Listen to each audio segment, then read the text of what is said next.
Hey guys, it's Tim with Option Legacy, helping you build a legacy through trading. Guys, are we in a dead cat bounce market?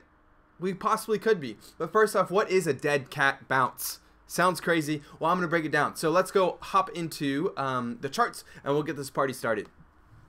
So if you look here, we're looking at the SPY, which is the ETF of the S&P 500. You can see right here, boop, boop, boop. It trades at 1/10 of the overall S&P 500. What is a dead cat bounce? So first off, a dead cat bounce comes from the saying that if you drop a dead cat from high enough, it will bounce. I don't know who came up with that saying, but if you drop a dead cat from high enough, it will bounce. Meaning that, hey, even a cat can't land on its feet, and if it's high enough, it's going to come back up. So how does that translate over into stocks? Well, the reality is that what a dead cat bounce means is that if something comes down, plummets hard, like a high enough ceiling, plummets hard, investors come in at that bottom of that plummet, or what they estimate to be the bottom of that plummet, and they, quote, buy the dip.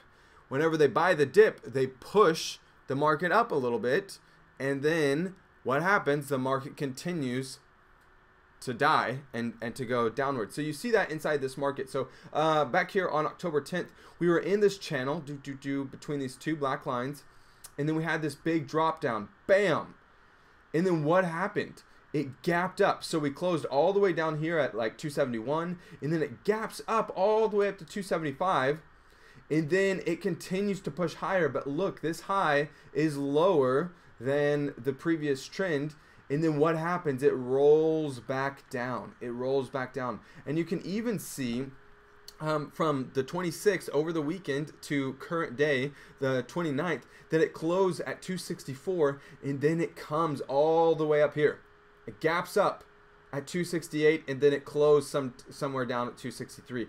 All this is that it means that after there's been a solid move to the downside, investors say this is the bottom, this is the dip. So they come in and buy, but the market is not over. The bears are not done, and they push the market down. This can also be referred to as a rolling bear market. So as a market dips, it will be pushed back in to create a little hill here, and then it rolls back down. And so whenever you see a dead cat bounce, it's often easier to see after the situation. But this just goes to show you the importance that even though there is a bounce after a dip, you want to wait for confirmation. So if there's just one candle body that's saying, hey, it's coming up, maybe wait a day or two.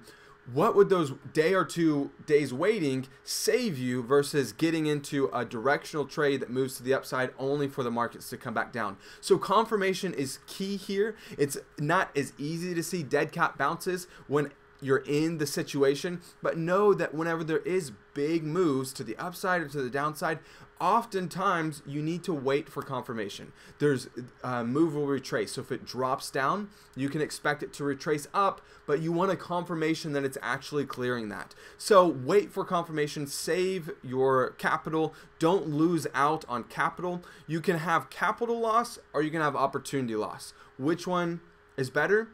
In my opinion, opportunity loss is better because you're not losing money. So it's better for you to sit on the sidelines and wait for the opportunity to come, and then for you to jump in and make some money versus jump in, lose capital, and then not have any money to trade. So guys, if you are interested in learning more, I host a live training every Wednesday at 10 a.m. Pacific Standard Time. You can register for this training at optionlegacy.com. Inside of this training, I share with you 3 things: how to trade in up, down, and even sideways markets like we're experiencing now. I share how to control over $20,000 worth of stock for just a few $100, and then I also share the one indicator that has radically transformed my portfolio and allowed it to grow by over $100,000. I share it with you every Wednesday in a live training. So I want to see you there. Come join with me at optionlegacy.com. Till then, I'll see you in the next video. Let's build that legacy.